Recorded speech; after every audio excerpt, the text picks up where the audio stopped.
Once you become proficient in Revit, the next step is to become efficient. More importantly, fast. Really fast. In this video, I'm going to be showing you how to achieve exactly that by utilizing custom shortcuts in Revit. Let's go. Now quickly, before we jump into Revit, I would just like to ask you to check out my website, balkanarchitect.com. I'm going to link it up in the cards above and then also down in the description of this video. If you're serious about learning Revit, that's definitely the best place to be, with over 150 hours dedicated to all of the interesting and complex topics inside of Revit. Now, without any further ado, let's jump straight into Revit. And here we are in Revit, and this is our project 1 from the beginner course. You can find it on our website. But now let's start off with the first shortcut, and that is trim and extend single element. So here on the modify tab, we have the trim and extend to corner tool that I'm sure you have been using, and it basically works like this. You go to trim and extend to corner, and then you trim and extend, and it's basically going to extend one item and trim another one, or trim both, or extend both. Now let's just undo this, and of course you can use the TR shortcut to achieve the same thing. Now what the problem is when you're doing this, you're going to, well, trim and extend. However, in some cases you just want to extend a single element or trim a single element, and in this case that would look like this. So basically, we would just extend this wall to go to the other wall. And unfortunately, we don't really have a shortcut for that. So trim and extend single element doesn't have a shortcut. So let's create one. So for creating shortcuts in Revit, you need to go here to the View tab, out of all places. Then you go to User Interface, and then you can find the keyboard shortcuts here. KS is the shortcut for keyboard shortcuts, so you can use that. So in this case, let's go to trim and extend.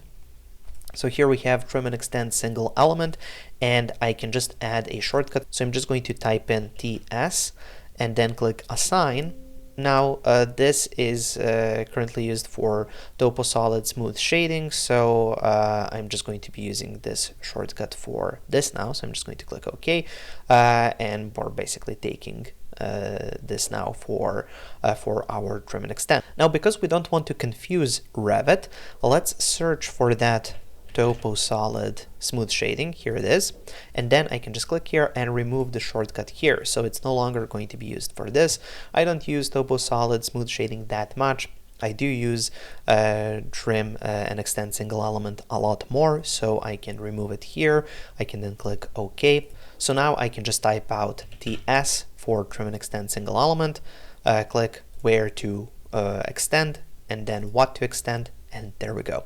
So now we have this new shortcut that's assigned to trim and extend single element, and it even appears here when we highlight the tool. Moving forward, let's now assign two shortcuts for two tools that I use quite a lot. Now that's join geometry and unjoin geometry. So for example, if I open up this section that we have here we can see that obviously this hasn't been joined properly. So now if I go to join geometry, I can join this together. Looks really nice. Also, if I don't like that, I can then use unjoin geometry to unjoin it, and so on. So this is a really powerful tool. I use it quite often, so let's create a shortcut for it. So now I'm just going to type out KS for keyboard shortcuts. Here I'm going to then find join, and here we have join geometry and unjoin geometry. So for this one, I'm going to click in the field and then type out JJ for join geometry and assign, and then for unjoin geometry, let's go to UJ and assign. Now we didn't get any error messages, meaning that these are unique shortcuts that we have created only for this, so we don't have to remove them anywhere else. Now I can just click OK, and now if I type out JJ, I can join this here, and so on and so forth. I can continue joining geometry in this model. Now once I'm done, I can go with UJ for unjoin geometry, and then if I want to unjoin any elements, I can do that there. Hit the escape key a couple of times. Now let's move on to selection. So for selection, if I go here to level 1, what you'll notice is that if I select any element and right click in empty space, here we have some selection options like select all instances, and then we have visible in view, in the entire project, and in the entire project including legends. Now what I really like is the visible in view, because then, well, it's only what's visible in current view and you're not accidentally going to select anything out of that. It's usually what you're working with right now. So I want a shortcut for this. I think it would be really useful. So let's type out KS for keyboard shortcuts, and then here I'm just going to go select all instances, and then here we have multiple options. Now currently we have in the entire project, which I don't want to use. I want to use visible in view. So I'm just going to select this shortcut, the existing one, and I'm just going to remove it, and then I'm going to assign it here to this one. So that's SA, and then click assign, and then I'm just going to click OK. And there we go. So now if I select one of these walls, type out SA, it's going to select all other walls that I have in that view. If I select the sofa and click SA, it's going to select all sofas, and so on and so forth. So it's just going to select all of the same families. Same thing goes here with windows, and again, it's only what's available in this particular view. Moving on, let's talk about sections. So section is something that you're going to be creating quite often, and the section tool is here, or it's on the view tab, and then you have to find it here. So obviously it takes some time to get to it, and it's something that you use often, so it makes sense to have a shortcut.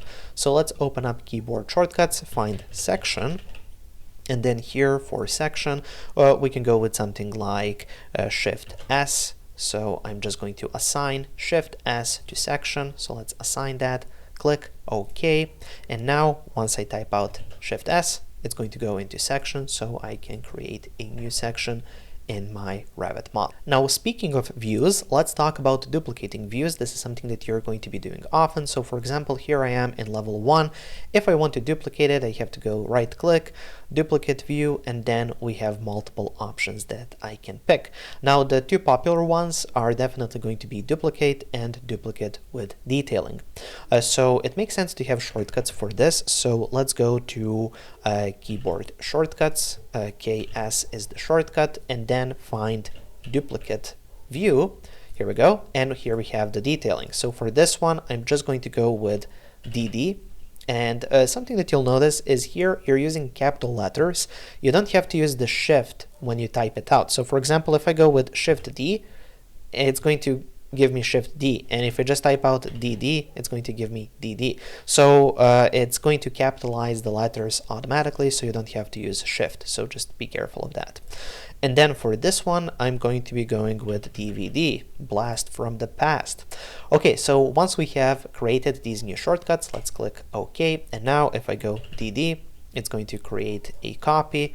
And you can see if I go with level 1, it has the detailing. And if I go to level 1 copy, it doesn't. If I go back to level 1 and go DVD, now we have copy 2 that has detailing. The copy 1 doesn't, and the original has the detailing as well. So these two shortcuts are now working. And speaking of duplicating our views, let's duplicate the sheets as well. So here I have a sheet. It's a single A1 metric sheet.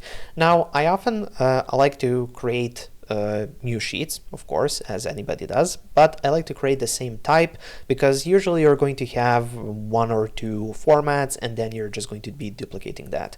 So instead of having to always go to new sheet, then pick out which one you want to use and then create a new sheet, why not just duplicate existing ones? So for that, let's create a shortcut. I'm going to call it DS. So let's first open up keyboard shortcuts, find duplicate, and then find sheet, and here we have empty sheet, and let's call this one DS. Assign, OK. So now once I'm in this sheet, DS, and I get a new sheet. DS again, I get a new sheet, so on and so forth. So I'm saving a lot of time not having to go through all of that sequence of selecting. So as you can see, it's really powerful. I would like to ask you to try out some of your own shortcuts and see which tools you're using most often, and then try to create shortcuts for those. And if you already have your own custom shortcuts, please tell me in the comment section below. I would love to know what you're using. Of course, if you would like to get access to this Revit project file, as well as any of my other Revit project files, you can find that on my Patreon page, which I'm just going to include up in the cards above, and then also down in the description of this video. Thank you for watching, guys. Make sure to check out my website, balkanarchitect.com, for more Revit courses. There I have over 120 hours of content, and I'm adding more each week. Make sure to subscribe for more videos, and also I've added a video over there that might interest you as well.